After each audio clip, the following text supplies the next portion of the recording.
Most people clean their bathroom with products that are actively making the air in that room more toxic every time they use them.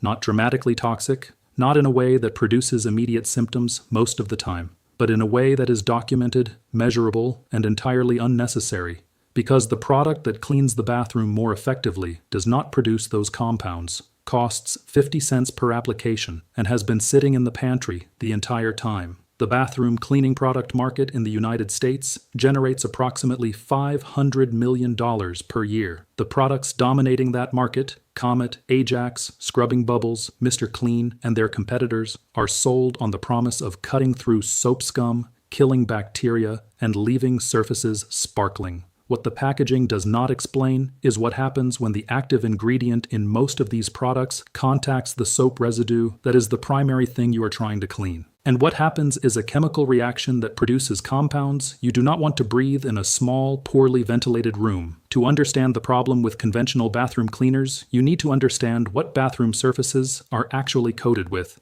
because the composition of bathroom grime determines what cleans it effectively.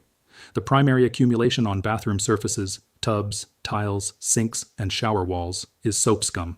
Soap scum is the compound formed when the fatty acids in soap and shampoo react with calcium and magnesium ions in hard water, producing calcium stearate and similar compounds. These are white or gray deposits that adhere to surfaces and build up over time into a stubborn film that resists plain water. The secondary accumulation is body soil, oils, dead skin cells, and organic residue from regular use. This material is slightly acidic and adheres to the calcium stearate matrix of the soap scum, building a composite layer that becomes progressively harder to remove the longer it is left. Understanding this composition immediately suggests the chemistry needed to dissolve it. Soap scum is primarily calcium salt compounds, alkaline by nature.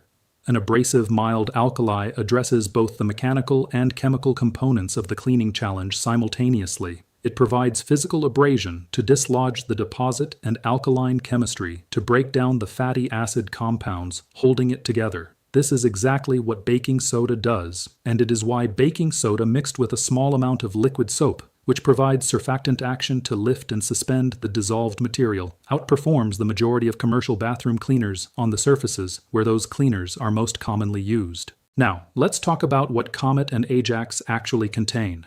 Because most people who use these products regularly have no idea what is in them or what it does when it contacts bathroom surfaces. The active cleaning agent in powdered cleaners like Comet is calcium hypochlorite, a chlorine-based oxidizing agent that bleaches stains and kills bacteria. Chlorine-based cleaners are effective at whitening surfaces and killing microorganisms.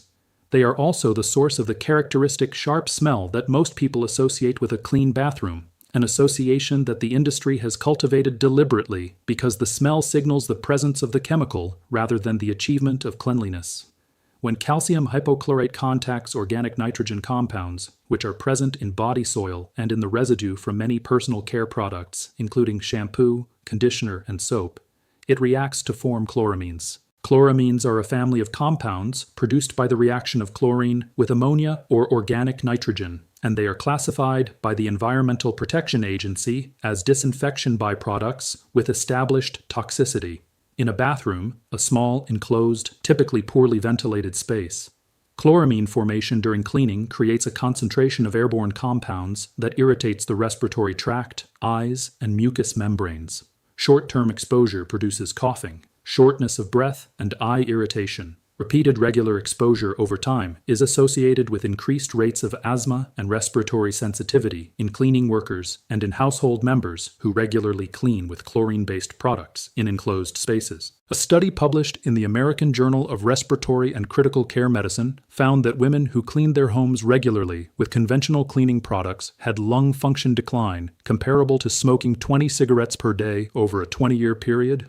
The specific compounds identified as drivers of this decline included volatile chlorine compounds and chloramines produced during cleaning. the same compounds generated by chlorine-based bathroom cleaners contacting organic residue in enclosed spaces. The industry knows this. The products continue to be sold because the regulatory threshold for consumer product chemical hazards is set at levels that permit acute use without immediate injury, not at levels that account for the cumulative effects of regular long-term exposure in a vulnerable population, including children, elderly people, and those with existing respiratory conditions. Baking soda, sodium bicarbonate, produces none of these compounds. Its chemistry is straightforward, and its reaction products are harmless. When baking soda contacts soap scum and body soil on bathroom surfaces, it does three things simultaneously. The slightly alkaline pH of sodium bicarbonate solution breaks down the fatty acid compounds in soap scum through the same saponification principle that soap itself is made by.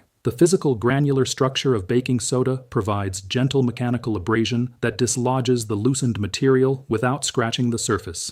Baking soda has a Mohs hardness of approximately 2.5, which is soft enough to clean porcelain, acrylic, and ceramic tile without scratching. And the alkaline chemistry neutralizes the acidic body soil compounds, lifting them from the surface rather than simply bleaching them in place. The addition of liquid dish soap to baking soda creates a paste that combines these three mechanisms with surfactant action, the ability of soap molecules to surround and lift dissolved material and hold it in suspension so it can be rinsed away. This paste form also provides controlled application. It stays where you put it, maintains contact time with the surface, and can be applied to vertical surfaces without running. A few drops of tea tree oil added to the paste introduces a natural antimicrobial agent. Tea tree oil contains terpenin 4-ol, a compound with well-documented antibacterial and antifungal properties that has been shown in multiple studies to be effective against the common bathroom pathogens, including Staphylococcus aureus, E. coli, and Candida albicans. It does not produce volatile, toxic compounds when it contacts organic residue.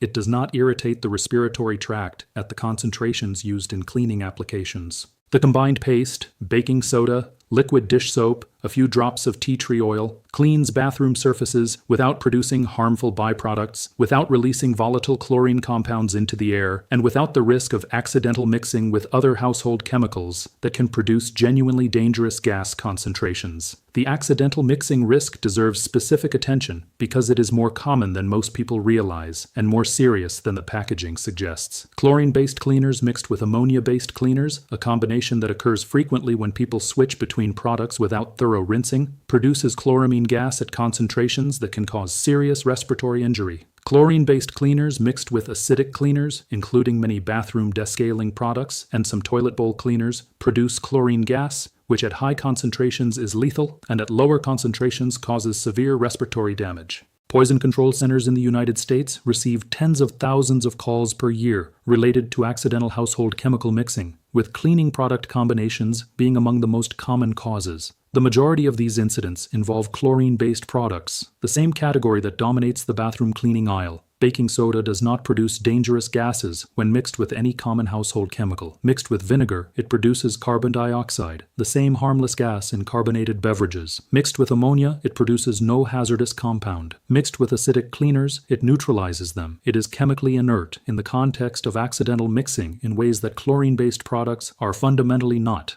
Here is the practical information for the cleaning paste that replaces the majority of bathroom cleaning products in most households. The basic paste is 3 tablespoons of baking soda mixed with enough liquid dish soap to form a thick, spreadable paste, typically 1 to 2 teaspoons. For antimicrobial action, add 5 to 10 drops of tea tree oil. The mixture combines in 30 seconds and can be applied immediately. For tubs and shower walls, apply the paste with a damp cloth or sponge using circular motions. Let it sit for 5 minutes on areas with heavy soap scum buildup to allow the alkaline chemistry to work before scrubbing. Rinse thoroughly with water. The surfaces should be visibly cleaner than after most commercial cleaner applications on the first use, and progressively cleaner with regular maintenance as the soap scum matrix that has built up over time is gradually removed rather than simply bleached white. For grout lines, one of the more challenging bathroom cleaning applications, the paste applied with an old toothbrush and left for 10 minutes before scrubbing produces results comparable to commercial grout cleaners at a fraction of the cost and without bleach fumes. For chrome fixtures and faucets, baking soda paste applied gently with a soft cloth removes water spots and soap residue without scratching the chrome surface. Commercial cleaners with acidic or abrasive components frequently cause micro-scratching of chrome finishes over time that dulls the surface and accelerates tarnishing. Baking soda's low Mohs hardness prevents this. For toilet bowls, the paste is less appropriate than a combination of baking soda poured directly into the bowl followed by white vinegar. The fizzing reaction provides mechanical cleaning action in the areas the brush contacts, while the alkaline baking soda addresses the organic deposits that accumulate below the waterline. This combination is effective for regular maintenance and significantly less effective than a commercial product for severe mineral staining, which is the one application where a targeted descaling agent outperforms the natural approach. Here is the market structure that keeps a 50-cent solution invisible next to the $5 products it outperforms. Procter & Gamble, S.C. Johnson, Reckitt Benckiser, and Henkel collectively dominate the household cleaning product market. Their combined investment in marketing for household cleaning products runs to billions of dollars annually. The scent of chlorine-based cleaners has been so successfully associated with cleanliness through decades of advertising that most people experience the absence of that sharp chemical smell as evidence that a surface is not truly clean. This association is manufactured. A clean surface has no smell. The sharp chemical odor of chlorine-based cleaners is the smell of volatile chlorine compounds being released into the air.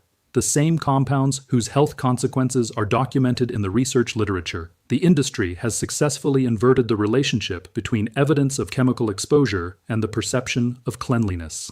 Baking soda is sold by Arm & Hammer, a brand that has no interest in competing with the cleaning product giants and no marketing budget to explain that its $1 box outperforms the $5 bottle next to it. The connection between sodium bicarbonate and bathroom cleaning is not made at the point of sale, is not supported by advertising, and is not mentioned by the brands whose revenue depends on you not making it.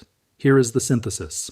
Bathroom surfaces accumulate soap scum and body soil. Both respond to mild alkaline chemistry and physical abrasion. Baking soda provides both, simultaneously, without producing volatile toxic compounds, without risk of dangerous chemical reactions, and without the respiratory exposure documented in people who regularly use chlorine-based cleaners in enclosed spaces. Commercial bathroom cleaners containing chlorine compounds produce chloramines when they contact the organic residue on bathroom surfaces. Regular exposure in the small enclosed space of a bathroom contributes to respiratory irritation, sensitization, and documented long-term lung function decline. The paste costs 50 cents per application. It cleans the same surfaces. It does not require ventilation precautions. It does not react dangerously with other household chemicals. It does not produce compounds that impair lung function with regular use. The bathroom does not know the brand of the product used to clean it.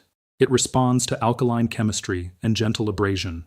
Baking soda provides both. The industry has spent decades making sure you associate cleanliness with the smell of chlorine rather than with the absence of soap scum. Those are not the same thing. If this changed how you think about what you breathe every time you clean your bathroom, hit the like button, share it with someone who cleans with Comet every week, and subscribe for more of what the industry prefers you never figure out.